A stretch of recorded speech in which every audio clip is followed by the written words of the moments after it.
नमस्कार दोस्तों, मैं मोनू खुआल आप सभी का एक बार फिर से हार्दिक स्वागत, हार्दिक अभिनंदन करता हूँ हमारे यूट्यूब चैनल पर। तो देखिएगा दोस्तों, आज हम स्टार्ट करने जा रहे हैं Indian polity. Indian polity means भारतीय राज्य व्यवस्था। और इसका जो आज हमारा टॉपिक रहेगा दोस्तों, वो टॉपिक क्या रहेगा हमारा? Constitutional development of India. Bharat में जो संवैधानिक विकास हुआ है संविधान का, उसके बारे में हम डिटेल में आज बात करने जा रहे हैं। ठीक है दोस्तों, अब ये किस किस एग्जाम के लिए इंपॉर्टेंट रहेगा, पहले बात वो कर लेते हैं। तो आपके सामने जो लिखे हुए हैं सारे के सारे एग्जाम इंपॉर्टेंट हैं। यूपीएससी, एचसीएस, आपको यूजीसी नेट पॉलिटिकल साइंस से देना है तो वहां भी आपको मिलेगा ये। असिस्टेंट प्रोफेसर की वैकेंसी आई हुई है, वहां भी आपको यूज आएगा, ये बहुत हेल्प करेगा आपकी सीईटी में, एचटेट में, डीएसएसबी में। जहां भी पॉलिटिकल साइंस आपकी आती है दोस्तों, हर एक एग्जाम के अंदर ये आपको हेल्प करेगा। ठीक है, उससे पहले दोस्तों, यदि आपको चीजों को समझ में आए, अच्छा लगे, तो चीजों को लाइक करना, शेयर करना और सब्सक्राइब भी करना। आप जुड़ सकते हो इंस्टाग्राम पे, ये इंस्टाग्राम आईडी है दोस्तों। इसके अलावा इसकी पीडीएफ आपको मिल जाएगी, नीचे डिस्क्रिप्शन में लिंक मिलेगा टेलीग्राम का, आप टेलीग्राम चैनल ज्वाइन कर सकते हैं। तो वहां सारी चीजें आपको मिल जाएंगी। इसके अलावा दोस्तों, बात करें अब करेंगे किस तरीके से, तो दोस्तों क्वेश्चन की फॉर्म में आएगा और क्वेश्चन की फॉर्म में हम हर एक बात को अच्छे से समझेंगे। ठीक है, एक्सप्लेन बहुत अच्छे से चीजें करवाई जाएंगी आपको। क्वेश्चन नंबर 1 पढ़िएगा दोस्तों और कोशिश कीजिए साथ के साथ करने की। क्या कह रहा है? Which one of the following acts provided for the post of governor general of Bengal for the first time. निम्नलिखित में से किस अधिनियम में पहली बार बंगाल के गवर्नर को क्या बनाया गया? गवर्नर जनरल बनाया गया। ठीक है दोस्तों, तो जब मैं इसकी बात करूं तो ये पहला ही एक्ट था आपका, क्या नाम था इसका? रेगुलेटिंग एक्ट 1773, 1773 के एक्ट में बात की गई। इस एक्ट के बारे में दोस्तों हम बात करते हैं। देखिएगा, जो 1773 का एक्ट आया दोस्तों, तो ये सबसे पहला एक्ट माना जाता है जो एक व्यवस्थित तरीके से आया। अब क्या किया, यहाँ पे दो चीजों को बेस बनाया गया कि जो कंपनी के प्रोपराइटर्स थे ना, वो ब्रिटेन की पार्लियामेंट से, ब्रिटेन की गवर्नमेंट से पैसा लिए जा रहे और बताए जा रहे कि हमें बहुत ज्यादा इंडिया के अंदर लॉस हो रहा है। लेकिन जब उनकी कंडीशन देखी जा रही तो कंडीशन उनकी बहुत अच्छी दिख रही और पैसा उनके पास अच्छा खासा है। तो कंपनी को कहीं ना कहीं उनको दिक्कतें महसूस हुई कि कहीं ना कहीं इनमें दिक्कतें जरूर हैं। दूसरी बात, उन लोगों ने भारत में लूट मचा रखी थी हर चीज में। उन चीजों को देखते हुए और इनके करप्शन को देखते हुए दोस्तों, इन्होंने सबसे पहला एक्ट भारत भेजा, जिसका नाम क्या है? Regulating act 1773। ठीक है दोस्तों, तो इसमें मेन काम किया जाएगा, इन लोगों पे हल्की सी लगाम खींची जाएगी। क्यों? क्योंकि ब्रिटेन चाहता था कि हम भारत में व्यापार एक लंबे टाइम तक करें, जो ये चीजें हैं वो एक लंबे टाइम तक हम चलाएं। लेकिन जो इनकी हरकतें थी कंपनी वालों की, तो उनको देखते हुए उन्होंने उन पर अब कमान अपनी खींचनी हल्की हल्की स्टार्ट की। ठीक है दोस्तों, तो सबसे पहली बात आती है इस एक्ट की। इस एक्ट को एक कमेटी की रिकमेंडेशन पे लाया गया, जिस कमेटी का नाम था दोस्तों सीक्रेट कमेटी। Secret committee. तो बात ये ध्यान रखनी है, इस कमेटी की रिकमेंडेशन पे लाया गया। ये कमेटी थी, ये आपसे पूछी गई है, BPSC, Bihar police service commission, वहां आपसे पूछा गया है क्वेश्चन। इसके अलावा दोस्तों, इस टाइम पे पीएम कौन था ब्रिटेन का? तो आप कहोगे पीएम था इस टाइम पे। पीएम की जब हम बात करें तो आप क्या कहोगे? Lord north. लॉर्ड नॉर्थ दोस्तों इस टाइम पे पीएम था ब्रिटेन का। तो कमेटी ध्यान रखनी है कौन सी थी, सीक्रेट कमेटी के रिकमेंडेशन पे एक्ट आया था दोस्तों 1773 में। इस एक्ट में सबसे पहला काम क्या किया गया, जो बंगाल का गवर्नर था, जो गवर्नर था, गवर्नर ऑफ बंगाल, इसको क्या बना दिया गया? Governor general of Bengal. Bengal का गवर्नर जनरल इसको बना दिया गया दोस्तों, पहली बात। और ऐसा व्यक्ति जो पहली बार बंगाल का गवर्नर जनरल बना, तो उसका नाम क्या था दोस्तों? Warren Hastings. बात ध्यान रखनी है, वॉरेन हेस्टिंग पहला व्यक्ति था। दूसरी बात, इस एक्ट के माध्यम से 1774 में सुप्रीम कोर्ट को भारत में स्टैब्लिश किया गया। कहां पे किया गया? तो आप कहोगे सर कलकत्ता में। कलकत्ता में सबसे पहली बार सुप्रीम कोर्ट की स्थापना की गई, जिसमें चीफ जस्टिस की बात करूं तो यहाँ पे एक था, और अदर की जब बात की जाए तो दोस्तों कितने थे? अदर की बात करें तो तीन थे। ठीक है दोस्तों, इसके अलावा दोस्तों, इसकी मैं बात करूं इस एक्ट में और क्या कहा गया, इसमें कहा गया कि कोई भी यदि कंपनी का व्यक्ति किसी भी व्यक्ति से उपहार लेता मिला तो उसको रिश्वत समझा जाएगा, कोई भी किसी व्यक्ति से उपहार नहीं लेगा। ठीक है? इसके अलावा दोस्तों इसमें बात की गई कि कोई भी ब्रिटेन से आया हुआ व्यक्ति बिना लाइसेंस के इंडिया के अंदर ट्रेड नहीं कर सकता। तो ये 4 बातें आपको इसके अंदर ध्यान रखनी है। ठीक है दोस्तों? उम्मीद करता हूँ ये एक्ट आपके बिल्कुल क्लियर है, सारी बात मैंने आपको बता दी है। पढ़ते हैं इसके बारे में देखिए। इसमें सारी बातें वही दी गई है दोस्तों। कब आया था? 1773 में एक्ट आया और इसके पावर बढ़ गई थी। क्या पावर बढ़ी? कि अब जो बंगाल का गवर्नर है ना, वो क्या बॉम्बे और मद्रास ये दोनों की दोनों उसकी क्या होंगे? सबॉर्डिनेट होंगे, उसके अंडर काम करेंगे दोस्तों। ठीक है? तो ये पूरा एक्ट हो गया आपका 1773 का, जिसके बारे में मैंने आपको डिटेल बात बता दी है। ठीक है दोस्तों, बढ़िएगा आगे नेक्स्ट क्वेश्चन की तरफ और देखिएगा इसको। मैं ये नहीं बता रहा क्वेश्चन कहाँ आया हुआ है, सारी चीजें लिखी हुई हैं आपके सामने, आपको दिख रहा है किस एग्जाम में कब और कहाँ आया है। ठीक है, पढ़िएगा। Which of the following acts provided for the establishment of the supreme court in Calcutta? Calcutta के अंदर सबसे पहली बार सर्वोच्च न्यायालय की स्थापना किस एक्ट में की गई? तो दोस्तों अभी मैंने बात की कब? Regulating act 1773। ठीक है, आगे बढ़िएगा। ये बात इसमें बताई गई है। अब इसमें बहुत अच्छे से आपको बताया गया कब बना, 1774 में बना। इसके चीफ जस्टिस कौन थे? Sir Elijah Impey chief justice एक था। अदर 3 जजेस थे, क्या नाम था?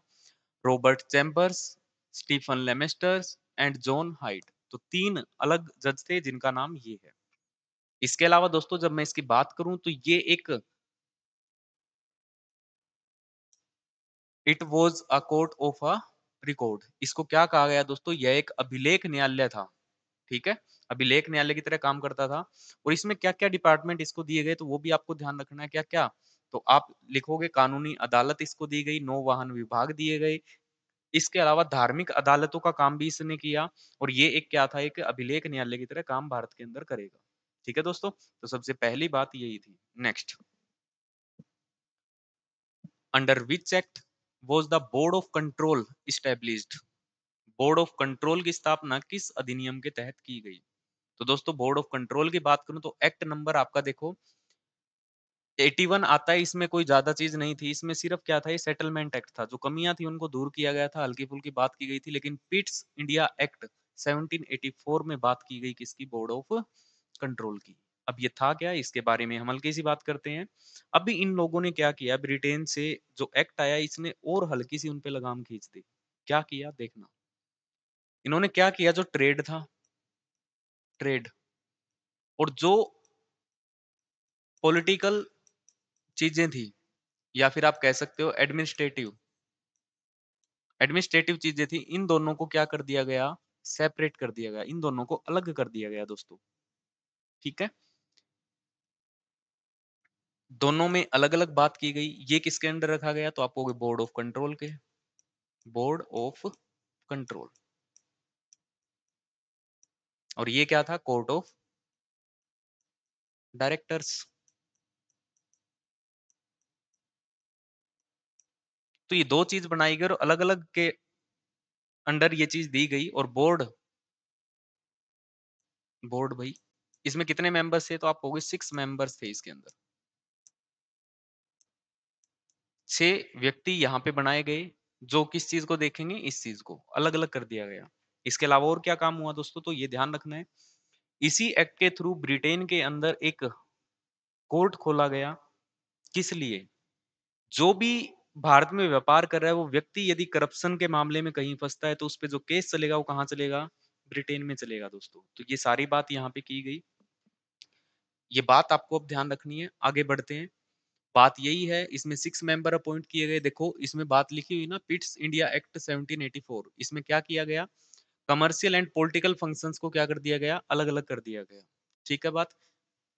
जो हम बात करें by this act 6 member of board of control, 6 member थे बोर्ड ऑफ कंट्रोल में। अब ये 6 मेंबर में कौन कौन था दोस्तों? तो इनकी हम बात करते हैं। तो देखिए 6 मेंबर थे, इनमें पहला मेंबर तो था फाइनेंस मिनिस्टर, जो इनका क्या था? एक वित्त मंत्री। ठीक है, इसके अलावा दोस्तों यदि मैं बात करूं तो अदर कौन था? एक फॉरेन सेक्रेटरी भी था इसके अंदर। और 4 अलग मेंबर थे जिनको क्या किया जाता था? इलेक्ट किया जाता था Privi council of the emperor. ठीक है, तो साम्राज्य की जो आप ये कह सकते हो विदेश सचिव होता था इसके अंदर। इसके अलावा आप ये कह सकते हो ब्रिटेन का वित्त मंत्री था और इसमें 4 अन्य सम्राट के प्रीवी काउंसिल के सदस्यों के द्वारा चुने गए 4 मेंबर होते थे। अब इनका काम क्या था? और इनका कार्य था सैन्य, नागरिक और राजस्व संबंधी मामलों को नियंत्रित करना और पर्यवेक्षण करना। पर्यवेक्षण होता है मतलब उस चीज को देखना, जांच करना। ये सारा का सारा काम किनको दिया गया? इनको। तो बात आगे ध्यान रखना है बोर्ड ऑफ डायरेक्टर की, बोर्ड ऑफ कंट्रोल की, court of director and board of control की बात है तो किस एक्ट की बात कर रहा है ये? तो ये बात कर रहा है दोस्तों आपकी एक्ट पिट्स इंडिया एक्ट 1784। तो ये सारी बातें आपको उम्मीद करता हूँ समझ आई होगी। बढ़ते हैं हम हल्के से आगे। पढ़िएगा दोस्तों। By which of the following acts the trade monopoly of the British east India company in India was ended. निम्नलिखित में से किस अधिनियम के द्वारा भारत में ब्रिटिश ईस्ट इंडिया कंपनी का व्यापार है उसका एकाधिकार को समाप्त कर दिया गया? किस एक्ट के माध्यम? तो दोस्तों वो एक्ट है आपका चार्टर एक्ट ऑफ 1833। 1813 का चार्टर अधिनियम, इसके तहत ये काम किया गया। इस एक्ट में क्या-क्या चीजें हुई सारी बातें मैं करता हूँ। देखिएगा 1813 का जो एक्ट आया तो सबसे पहला काम क्या किया गया दोस्तों इसके अंदर? तो पहला काम ही आपका ये किया गया कि जो क्रिश्चियन मिशनरी है उनको भारत में अपने धर्म के प्रचार के लिए भारत में भेजा गया। दूसरी बात, एजुकेशन पे इन लोगों ने काम किया। एजुकेशन, एजुकेशन पे क्या काम किया? तो 1 लाख रुपए पर ईयर हम एजुकेशन पे लगाएंगे इंडिया में। किसकी एजुकेशन दोस्तों? ये बात इसमें नहीं लिखी गई लेकिन आपको ध्यान रखना है जो क्रिश्चियन मिशनरी आ रही है ना, वो अपने धर्म का प्रचार करेगी और एजुकेशन के माध्यम से और उनको 1 लाख रुपए दिए जाएंगे। तो ये इस तरीके से बात थी। जब मैं बात करूं तीसरी बात, तो यहाँ पे इनकी ट्रेड जो मोनोपोली थी उसको खत्म कर दिया गया। सिर्फ दो एक्सेप्शन है जो आपका, वो क्या क्या है? पहला तो था क्या? ट्रेड विद चाइना, चाइना के साथ जो आप व्यापार कर रहे हो उसको छोड़ के। और दूसरा क्या था? टी, जो भारत में आप टी का व्यापार कर रहे हो। तो इन दोनों को छोड़ के बाकी सारे के सारे अधिकार हैं वो इनके खत्म कर दिए गए थे जो एकाधिकार थे। ठीक है, तो ये एक्ट भी आपका क्लियर है। बात करते हैं, ये आपके सामने सारी बातें लिखी हैं। 1813 के अधिनियम में ब्रिटिश ईस्ट इंडिया कंपनी के द्वारा व्यापारिक अधिकारों को समाप्त कर दिया। क्यों कर दिया गया इसमें बात भी बताई गई है। कंपनी का एकमात्र उद्देश्य भारत में व्यापार और पैसा करना कमाना था। सिर्फ यही व्यापार था कंपनी का। और ईस्ट इंडिया कंपनी की बढ़ती हुई असंतोषजनक गतिविधियों को देखते हुए ब्रिटिश सरकार ने इस चार्टर एक्ट के तहत भारत में कंपनियों के व्यापार को, एकाधिकार को क्या कर दिया गया? समाप्त कर दिया गया। दोस्तों इनकी जो मनमानी चलती थी ना, उन चीजों को देखते हुए इन्होंने क्या कर दिया? ट्रेड पे अब कमान लगा दी। इसके अलावा सिर्फ किसको छोड़ के? चीन के साथ जो व्यापार है उसको छोड़ के, और दूसरा क्या? चाय के साथ, चाय का जो व्यापार है उन दोनों को छोड़ के बाकी सारे के सारे क्या कर दिए गए? मोनोपोली को खत्म कर दिया गया। ठीक है दोस्तों, आगे बढ़ते हैं। उम्मीद करता हूँ समझ आ रहा है, और समझ आ रहा है दोस्तों तो वीडियो को शेयर जरूर करना, लाइक करना, कमेंट करना कैसी लग रही है। ठीक है। What is the not correct with refers to the charter act 1833? 1813 के चार्टर अधिनियम के लिए इनमें से कौन सी बात है वो सही नहीं है? पढ़िएगा। This act allowed Christian missionaries to come to India and enlighten the peoples. इस अधिनियम के द्वारा ईसाई मिशनरियों को भारत में आने और लोगों को प्रबुद्ध करने की अनुमति दी गई। बिल्कुल बात सही है, ये बात हमने अभी पढ़ी है। दूसरी, it established the sovereignty of king of britain over the territories government governed by the british। ये कह रहा है ब्रिटिश इंडिया, ब्रिटिश भारत के द्वारा शासित क्षेत्रों पर ब्रिटेन के राजा की संप्रभुता की स्थापना की गई ना, ये बात गलत है। और पढ़िएगा। This act ended the monopoly of east India company trade include the T trade. कहता टी ट्रेड को छोड़कर बाकी सभी की मोनोपोली खत्म कर दी गई थी। तो आप कहोगे सर ये बात भी सही है, तो इसका मतलब आंसर हमारा क्या है? तो आप कहोगे सर आंसर है हमारा बी। बी हमारा गलत है। तो देखिए सारी बातें वही हैं, पढ़ सकते हो आप। इसकी पीडीएफ आपको मिल जाएगी टेलीग्राम पे, लेकिन ये सारी बात मैं आपको बता चुका हूँ, वही सारी बात यहाँ पे लिखी हुई है। ठीक है, कोई नई बात नहीं है। Next, which who among the following led the foundation of English education in India? ये दोस्तों एक इंपॉर्टेंट एक्ट है। अब बात सुनना इन चीजों की, क्योंकि ये क्वेश्चन है, ये थोड़ा सा और एजुकेशन सिस्टम से जोड़ के आपको दे दिया है। ठीक है, एजुकेशन सिस्टम से रिलेटेड क्वेश्चन है ये, इनकी बात हम करते हैं। अब क्या मामला हुआ दोस्तों, जब ये लोग भारत में आए आने के बाद इन लोगों ने भारत के सिस्टम को समझने के लिए, भारत के लॉ को समझने के लिए, आते ही भारत में सबसे पहले संस्कृत कॉलेज खोला इन लोगों ने। और उसके बाद इन लोगों ने दोस्तों, आप देखोगे तो इन लोगों ने मदरसे, मुस्लिम कॉलेज खोले। और क्या किया, उन दोनों के माध्यम से अपने लॉ को, अपने कानून को बहुत अच्छे से समझा इन लोगों ने, व्यवहार को समझा लोगों के किस तरीके से हैं, क्योंकि चीजें हमारी किस में थी सारी की सारी। तो आप कहोगे सर वो या तो संस्कृत में थी या उर्दू में थी। तो दोनों ही एजुकेशन के लिए इन लोगों ने कॉलेज खोल के हर एक चीज को अच्छे से समझा। समझने के बाद इन लोगों ने फाइनल किया कि अब बात आती है कि हम यहाँ पे लैंग्वेज क्या रखें। अब दोस्तों बात लैंग्वेज की जब आई तो लैंग्वेज की बात के लिए दो गुट बने, जिसको आप बोलते हो एक तो ओरिएंटलिस्ट और एक बोलते हो एंजलिस्ट। ये दोस्तों आपको देखने को मिल रहे हैं। ये दो गुट बने भारत के अंदर। एंजलिस्ट लोग चाहते थे कि जो ऑफिशियल लैंग्वेज है वो क्या होनी चाहिए, तो ये कहते थे इंग्लिश होनी चाहिए जी। और जब मैं इनकी बात करूं तो ये कहते थे दोस्तों क्या होनी चाहिए, हिंदी। दोनों की बातों को लेके डिबेट होनी शुरू हो जाती है। और इसी डिबेट के लिए एक journal committee for public instruction 1823 में सार्वजनिक निर्देशों की समिति का गठन किया गया।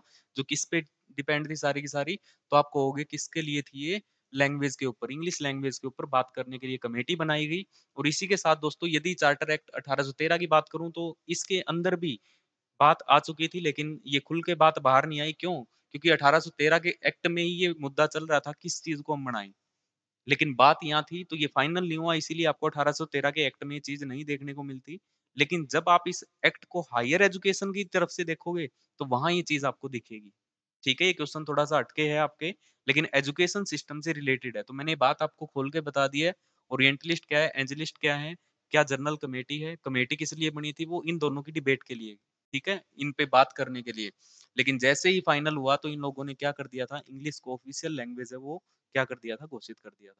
ठीक है, कब किया वो सारी बातें करेंगे। लेकिन यहाँ पे जो आंसर आपका क्या है, 1, 2 और 3। देखिए, ये सारी चीज आप पढ़ सकते हो क्या है, किस तरीके से है, ठीक है, वो सारी बात है। लेकिन इसमें एक जो चीज है वो ये आपको ध्यान रखनी है, क्या? ये कह रहा है during the time of governor general of William Bentinck. William Bentinck जो थे इनके टाइम पे इन्होंने क्या किया, 7 मार्च 1935 को Lord Macaulay proposal, Lord Macaulay proposal लाया regarding the education was exception. इन्होंने क्या किया, इसको बुलाया, पूछा हम क्या क्या चीजें कर सकते हैं। इस भाई साहब ने आके चीजों को एक तरफा कर दिया बिल्कुल। इससे पूछा गया कितना पैसा लगाएं, क्या काम करें, तो इसने क्या किया, अपनी जो सबमिट की रिपोर्ट उसमें फाइनल कर दिया गया कि इंग्लिश को क्या बनाना चाहिए, भारत की ऑफिशियल लैंग्वेज, इंडिया की ऑफिशियल लैंग्वेज की इसने बात की। और एक्सेप्ट कर ली इसने, English was the accept as the medium of the higher education. तो हायर एजुकेशन की मीडियम की इसने यहाँ पे बात की दोस्तों। तो ये चीज आपकी वेरी वेरी इंपॉर्टेंट है जो आपको ध्यान रखनी है। बाकी चीजें आप पढ़ सकते हो, इसमें कोई बड़ी बात नहीं है। इसमें एक चीज और ध्यान रखनी है, राजा राम मोहन रॉय ने पहली बार यहाँ पे एक हिंदी में माध्यम से कॉलेज की स्थापना की थी। तो वो आपसे नहीं पूछी जाएंगी, ये बातें हैं जो आपको हल्की फुल्की ध्यान रखनी है। ठीक है, नेक्स्ट बढ़िएगा आगे। By which one of the following acts the governor general of Bengal was designed as the governor general of India. किस एक्ट के माध्यम से हुआ था दोस्तों, किस अधिनियम के द्वारा बंगाल के गवर्नर जनरल को भारत के गवर्नर जनरल का पद दे दिया गया? तो दोस्तों ये आपको दिया गया था 1833 के एक्ट में, 1833 के एक्ट में। ठीक है, अब मामला क्या है, सुनो बात। इससे पहले 18, ये एक्ट भी देखो, बात कर ली हमने, पिट्स इंडिया एक्ट की बात कर ली, 1793 का एक्ट, ये थोड़ा सा हम बात करते हैं हल्की सी। देखो इसमें अदर 20 साल के लिए इन लोगों को व्यापार करने के लिए अनुमति दी गई। नेक्स्ट चीज इसके अंदर क्या हुई थी दोस्तों, तो इसमें एक बात ध्यान रखनी है, 21 अप्रैल 1793 इन लोगों ने किसकी स्थापना की थी दोस्तों, आईसीएस, इंडियन सिविल सर्विस की स्थापना की दोस्तों। और स्थापना करने वाला कौन था, लॉर्ड कैनिंग। लॉर्ड कैनिंग को क्या कहा जाता है, father of Indian civil service. बात ध्यान रखनी है। और दोस्तों यदि मैं बात करूं तो 21 अप्रैल को ही क्या मनाया जाता है, इंडियन सिविल सर्विस डे। ये बात आपको ध्यान रखनी है, आप इस चीज की तैयारी कर रहे हो तो इसके अंदर ये बात किया। ठीक है, और ये इसके लिए थी दोस्तों, तो ये ब्रिटेन में ही होती थी सारी चीजें। लेकिन इन लोगों ने क्या किया था दोस्तों, 1800 में, एक हल्की सी बात कर लेता हूँ, 1800 में भारत में कॉलेज खोला कलकत्ता के अंदर। क्या, किस लिए, तो दोस्तों यहाँ पे ट्रेनिंग सेंटर खोला गया था। Training centre. इसके लिए तो जो ये आईसीएस बनते थे दोस्तों इनके लिए, लेकिन दोस्तों 1802 में इसको भारत में बंद कर दिया गया। तो ये बात हल्की सी ध्यान रखनी है, कभी भी आपसे पूछी जाए तो दिमाग में हुआ। अब ध्यान रखना है, ये देखो पहले तो सिर्फ ब्रिटेन के लिए होती थी, इसी में बात कर लेता हूँ। 1853 का एक्ट आएगा, उस एक्ट में इसको ओपन कर दिया जाता है भारतीयों के लिए भी, लेकिन 1854 में ये चीज लागू होती है, तो 1854 में इसको भारतीयों के लिए खोल दिया गया। लेकिन एग्जाम कहाँ होता था, तो ब्रिटेन में होता था, ये बात आपको ध्यान रखनी है। और जब भारत की बात करूं तो 1922-23 में भारत में एग्जाम है वो होना शुरू हुआ। तो दोस्तों ये इसकी जर्नी है पूरी आईसीएस की, जो मैंने आपको बात आती है 1833 के एक्ट की।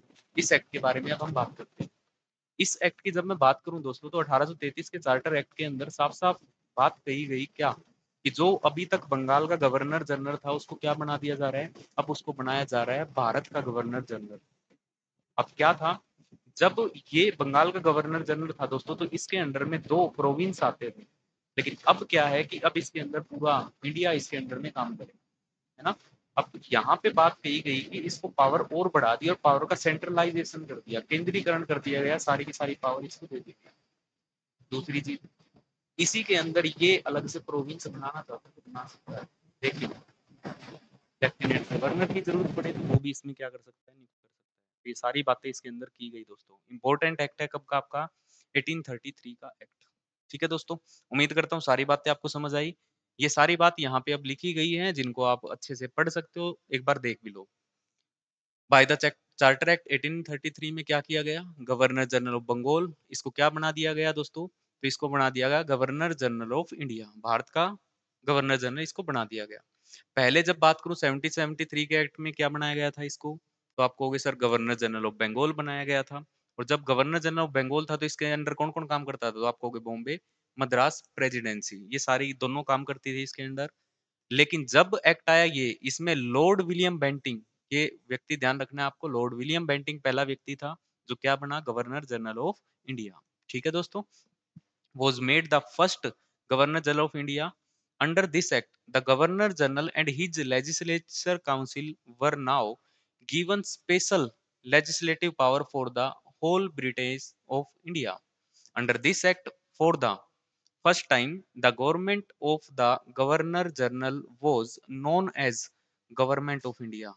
वेरी वेरी इंपॉर्टेंट बात है दोस्तों, किस एक्ट में बात की गई, तो एक्ट कौन सा है आपका, चार्टर एक्ट 1833 में बात की गई, किसकी, गवर्नमेंट ऑफ इंडिया, किसको कहा गया, governor general as known as. ठीक है, बात ध्यान रखनी है, आगे बढ़िएगा। Under which act was the provision for the open competitive examination made by the recruitment and selection of civil servants। Civil सेवकों की भर्ती एवं चयन हेतु खुली प्रतियोगिता की परीक्षा का प्रावधान किस अधिनियम के अंतर्गत किया गया, तो अभी बताया दोस्तों मैंने पीछे आपको सारी डिटेल बता दी आईसीएस के बारे में, क्या था 1853 का एक्ट था। लेकिन जब इसको वैलिड किया गया कब हुआ, ये लागू कब हुआ, 1854 में, ये बात ध्यान रखनी है।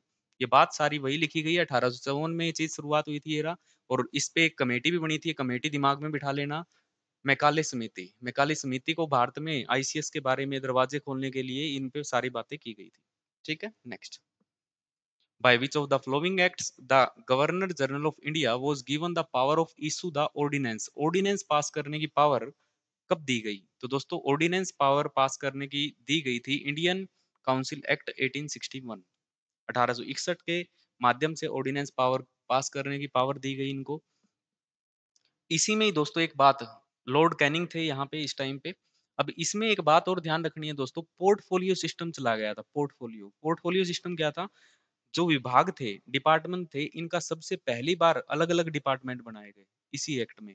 इसके अलावा दोस्तों इसी के बारे में बात करूं तो क्या आज अपने पास है, तो बिल्कुल है। तो आप कहोगे प्रेसिडेंट की जब आप बात करोगे सर आर्टिकल 123 में है।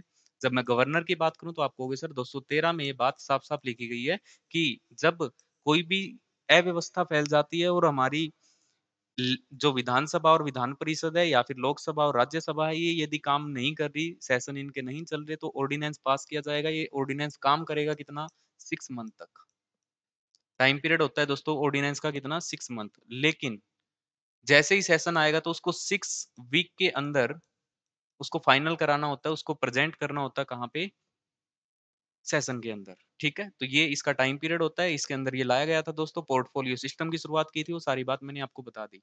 अब देखो सारी बातें वही लिखी हुई है इसमें, कोई नई चीज़ नहीं है। कब की जाती है ये ऑर्डिनेंस? इमरजेंसी सिचुएशन, आपातकालीन स्थिति में की जाती है, तो उस टाइम पे ये पावर दी गई है। आज भी है प्रेसिडेंट के पास और गवर्नर के पास, लेकिन सबसे पहले कब दी गई, तो ये बात आपको ध्यान रखनी है, कब? इंडियन काउंसिल एक्ट 1861 में। ठीक है दोस्तों, बढ़ते हैं आगे, देखिएगा। Question number 10, which of the following statement about the Indian Council Act 1861 are the correct? इनमें से कौन सी स्टेटमेंट है जो सही है, किसके लिए? जो आपका 1861 का एक्ट आया। अब उस एक्ट की बातें और देख लो दोस्तों। It extended the council of the governor general of the purpose of law making. इसमें कानून बनाने के उद्देश्य से गवर्नर जनरल की परिषद का विस्तार किया गया। बात बिल्कुल सही है। कितने मेंबर बढ़ा सकता है ये? मिनिमम 6 और मैक्सिमम 12। और इसी में दोस्तों आप जानते हो कि जो बनारस के महाराज है ना, सर दिनकर राव, इसके अलावा ये 3 लोग शामिल किए गए थे इसके अंदर। अब ये कह रहा है नेक्स्ट देखना, the governor general was not authorized to increase the number of the members. ये बात गलत है दोस्तों, तो आपका आंसर पहला सही है, ये राजी। इस एक्ट के तहत किया गया। इस अधिनियम में 5 सदस्यों को कानून सदस्य के रूप में शामिल करके कानून बनाने का उद्देश्य गवर्नर जनरल की परिषद का विस्तार किया गया था। और क्या किया गया था दोस्तों? अधिकतम 12 और न्यूनतम 6 लोग इसके अंदर आ सकते हैं। ठीक है दोस्तों, तो यही बात मैंने आपको बताई। आगे बढ़िए। Under which of the following acts has the India legislative council goat the power debate on budget? तो बजट पे डिबेट करने की बात सबसे पहले किस एक्ट में की गई? तो दोस्तों वो एक्ट कौन सा था आपका? 1892, 1892 के इंडियन काउंसिल एक्ट के माध्यम से क्या बात की गई कि भारतीय जो हैं वो किस पे डिबेट कर सकते हैं? बजट पे। बट क्या नहीं कर सकते? वोट नहीं कर सकते दोस्तों। और इसमें साफ साफ एक बात कही गई, यदि डिबेट करनी है, अपने क्वेश्चन है वो 6 दिन पहले आपको लिख के देने पड़ेंगे उस डिबेट में। ठीक है, नॉर्मल आज भी चलता है, यदि मेरे को कोई भी क्वेश्चन पूछना है तो संसद के अंदर आपको क्या करना पड़ता है? 10 दिन का टाइम होता है, 10 दिन में पहले आपको लिख के देना है और उसके बाद आपकी उस पर बात हो जाती है। तो सेम यही अधिकार दिए गए यहाँ पे। पहली बार बजट पर डिबेट करने के राइट मिले, लेकिन यहाँ पे आप वोट नहीं कर सकते। इसके अलावा दोस्तों, पहली बात तो ये चीज यही लिखी है, वो होगी फाइनल। दूसरी चीज यहाँ पे इलेक्शन की बात आई थी दोस्तों। सबसे पहली बार यहाँ इलेक्शन की इन लोगों ने बात की, और इलेक्शन भी कैसा होगा? तो इनडायरेक्ट इलेक्शन की बात की। इनडायरेक्ट इलेक्शन, अप्रत्यक्ष रूप से इलेक्शन होगा, लेकिन दोस्तों ये अप्रत्यक्ष रूप से होगा ना, इसके बारे में बात इन लोगों ने क्या की कि जो ये इनडायरेक्ट है इसको हम नॉमिनेट टाइप से करेंगे, है ना। तो यहाँ पे डायरेक्ट इलेक्शन नहीं दोस्तों, यदि पूछे आपसे इलेक्शन की शुरुआत कहाँ हुई तो यही होगी थी, लेकिन इनडायरेक्ट था। ठीक है, देखिए इसके बारे में पढ़िएगा, सारी बातें वही है। 1892 में किया गया। भारतीय विधान परिषद में बजट पर बहस करने की अनुमति दी गई थी यहाँ पे, और इस अधिनियम में भारतीय विधान परिषद में शक्तियों को बढ़ाया गया और भारतीय सदस्यों को बजट पर प्रश्न पूछने का अधिकार दिया गया। ठीक है बात, लेकिन वोट देने का कोई इनको अधिकार नहीं था, ये बात आपको ध्यान रखनी है। ठीक है, और इनको क्या करना पड़ेगा? पूछने से पहले सूचना कार्यपालिका को प्रश्न देना पड़ेगा, और उन्हें कितने दिन पहले? 6 दिन पहले आपको बताना पड़ता है। ठीक है, next, under which act the element of elections was introduce was first time in India? Bharat में चुनाव के तत्वों के पहली बार किस अधिनियम के तहत पेश किया गया? तो बात अभी मैं बता के आया हूँ, कब किया था? 1892 में। सोचने की जरूरत नहीं है दोस्तों, ये सारी बात यहाँ पे देखो लिख रखी है। 1892 में पहली बार कैसा? अप्रत्यक्ष चुनाव। यहाँ पे बात आपकी लिखी गई है, कैसा है ये? इंट्रोड्यूस सिस्टम, बट कैसा? Indirect election. और कितने मेंबर्स हो सकते हैं? तो 6 से 12 यहाँ पे इंक्रीज ये लोग कर सकते हैं मेंबर। ठीक है, इलेक्शन करके, चुनाव करके बढ़ा सकते हैं। ये बात आपको साफ साफ लिख रखी है। गवर्नर जनरल की परिषद में अतिरिक्त सदस्यों की संख्या 12 से बढ़ाकर 16 कर दी गई, लेकिन गैर सरकारी सदस्यों की सदस्य प्रदान करने के लिए चुनाव और नामांकन प्रक्रिया शुरू की गई। पहली बार गैर सरकारी सदस्यों के लिए क्या किया गया था? ये इलेक्शन स्टार्ट किया गया था। ठीक है दोस्तों, बढ़िएगा। The act of 1909 was related to, 1909 का अधिनियम किससे संबंधित है? तो दोस्तों देखो, अलग मताधिकार क्षेत्र की शुरुआत, तो बात सही है। यहाँ पे सबसे पहले क्या किया गया था? अलग से मताधिकार की बात की गई थी। कब? मुस्लिम लीग के लिए, मुस्लिम लोगों के लिए अलग से यदि आप देखोगे सेंट्रल लेजिस्लेचर और जो आपकी प्रोविंशियल थी, इन दोनों के अंदर इनकी जनसंख्या के आधार पर अलग-अलग सीट निर्धारित कर दी गई और मुस्लिम लोग सिर्फ मुस्लिम को ही वोट कर सकते थे। तो ये काम किया गया किस एक्ट के अंदर? तो एक्ट था आपका 1999 का, 1909 का। ये सारी बातें आपकी गलत हैं, इनमें से कोई भी चीज़ नहीं है, ठीक है आपका ये वाला। बात करते हैं, देखिएगा। समझना बातों को, इम्पोर्टेंट है। इस एक्ट को एक और नाम से जानते हैं दोस्तों, इसमें लिखा भी होगा, ये रहा, मार्ले मिंटो एक्ट रिफॉर्म। तो ये एक्ट आया कब दोस्तों? तो आपको हो गए 1909 में एक्ट आया दोस्तों। और इस एक्ट में क्या किया? First time separation voting rights दिए गए, एरियाज किए गए, separation of electorates were arranged for the Muslim community. Muslim community के लिए अलग से किया गया। देखिए इसमें भी दिया है, मुस्लिम समुदाय के लिए अलग से मतदान क्षेत्र, अलग निर्वाचन मंडल की व्यवस्था की गई। पृथक निर्वाचिका का अर्थ क्या था? मुस्लिम समुदाय के प्रतिनिधि चुनाव में केवल उसी समुदाय के लोग को मतदान कर सकते हैं। और इस अधिनियम में मुस्लिम समुदायों को जनसंख्या के आधार पर क्या किया गया? केंद्रीय और प्रांतीय परिषदों में इनकी सीट है वो फिक्स कर दी गई और वो सिर्फ उन्हीं को ही वोट कर सकते हैं। तो दोस्तों ये बात सारी की सारी किसमें की गई? इसके अंदर ही। ठीक है, next, in which year was the least elections of the India legislature held under the government of act in 1990? Bharat सरकार अधिनियम 1919 के तहत भारतीय विधानमंडल का अंतिम चुनाव किस वर्ष हुआ था? तो अंतिम चुनाव तो हुआ था सर 1945 में। लेकिन इसी एक्ट के माध्यम से दोस्तों इन लोगों ने एक काम किया था, जो इसमें है नहीं, अब ऑप्शन में है, उसके अकॉर्डिंग हम काम करेंगे। लेकिन इसके तहत एक चीज लोकल गवर्नेंस की इन लोगों ने बात की थी इंडिया में पहली। ठीक है, लोकल गवर्नेंस की शुरुआत की थी इसके माध्यम से। देखो सारी बातें ये रही। भारत सरकार अधिनियम 1919 के तहत भारतीय विधायिका का अंतिम चुनाव वर्ष 1945 में किया गया। और इसकी मुख्य विशेषता क्या थी? तो इसमें भारत में प्रांतीय स्वशासन की शुरुआत की। तो ये बात ध्यान रखनी है, प्रांतीय स्वशासन मतलब लोकल गवर्नेंस, सेल्फ गवर्नेंस की इन लोगों ने बात की। ठीक है, तो एक्ट कौन सा था? 1919 का। 1919 का एक्ट बहुत इंपॉर्टेंट है दोस्तों। नेक्स्ट देखिएगा, which act establish dyarchy system in the province. ये कह रहा है किस अधिनियम के द्वारा प्रांतों में द्वैध शासन की व्यवस्था स्थापित की गई? तो दोस्तों एक्ट कौन सा था? 19 का 19। 1919 में क्या किया गया? इन लोगों ने प्रांत के अंदर द्वैध शासन लागू कर दिया गया। लेकिन इसको खत्म कब किया गया दोस्तों? पूछा जाए तो 1935 के एक्ट को आके, और 1935 के एक्ट ने इसको खत्म किया। और इसको कहाँ पे लागू कर दिया था? तो दोस्तों सेंटर में इसको लागू किया गया था। लेकिन कहाँ से हटा दिया था? प्रोविंस, प्रांतों से इसको हटा दिया गया था। ठीक है दोस्तों, एक्सप्लेनेशन देखते हैं। देखिए 1919 में बात की गई किसकी? डूल गवर्नमेंट की बात की गई। कहाँ पे? प्रोविंस के अंदर, प्रांतों में बात की गई। Under this act central and provincial subject were separate. इनमें क्या किया गया? सब्जेक्ट भी इनके सेपरेट कर दिए, अलग कर दिए गए पहली बार, सेंटर के और प्रोविंस के। और दोस्तों जो प्रोविंस के सब्जेक्ट थे ना, उनको भी दो पार्ट में डिवाइड कर दिया गया। पहला तो क्या था? रिजर्व्ड, रिजर्व्ड, और दूसरा क्या था दोस्तों? ट्रांसफर्ड। ये दोनों आपको ध्यान रखने हैं। यूपीएससी में भी ये दोनों क्वेश्चन आपसे बहुत बार पूछता है, और एचसीएस इनमें भी क्वेश्चन आने के चांस है, तो ध्यान रखना। जब ये डिवाइड किए गए, पहली बात तो कब डिवाइड हुए? 1919 में। दूसरी बात, रिजर्व्ड की जब हम बात करें तो क्या क्या था? रिवेन्यू, राजस्व, ये रहा रिवेन्यू राजस्व। दूसरा जस्टिस, न्याय। तीसरा फाइनेंस, जिसको आप कहोगे वित्त। और फोर्थ है आपका पुलिस, जिसको आप बोलते हो पुलिस। ठीक है, तो ये सारे के सारे चार जो मामले हैं, ये किस में आरक्षित किए गए? आरक्षित थे कहाँ पे? प्रोविंस के अंदर। जो ट्रांसफर्ड थे, ट्रांसफर्ड की जब हम बात करते हैं दोस्तों, तो ट्रांसफर्ड में आपके पास था कौन कौन सा? तो आपको हो गया local self government, education, health, तीन चीज थी। तो जब हम आरक्षित की बात करें तो क्या क्या था? स्थानीय स्वशासन था, शिक्षा थी, और स्वास्थ्य था। ये तीन चीज दोस्तों आपको ध्यान रखनी है, पेपर में इनसे भी क्वेश्चन बनता है बहुत बार। अब क्या कह रहा है? गवर्नर आरक्षित विषयों पर अपनी परिषद के सदस्यों के सलाह से शासन करता है। ठीक है, जो आरक्षित है ना इन पे, जबकि गवर्नर हस्तांतरित विषयों पर भारतीय मंत्रियों के सलाह से शासन करता है, और वे विधान परिषद के प्रति जवाबदेही होते हैं। ठीक है दोस्तों, तो ये सीधी सी बात है।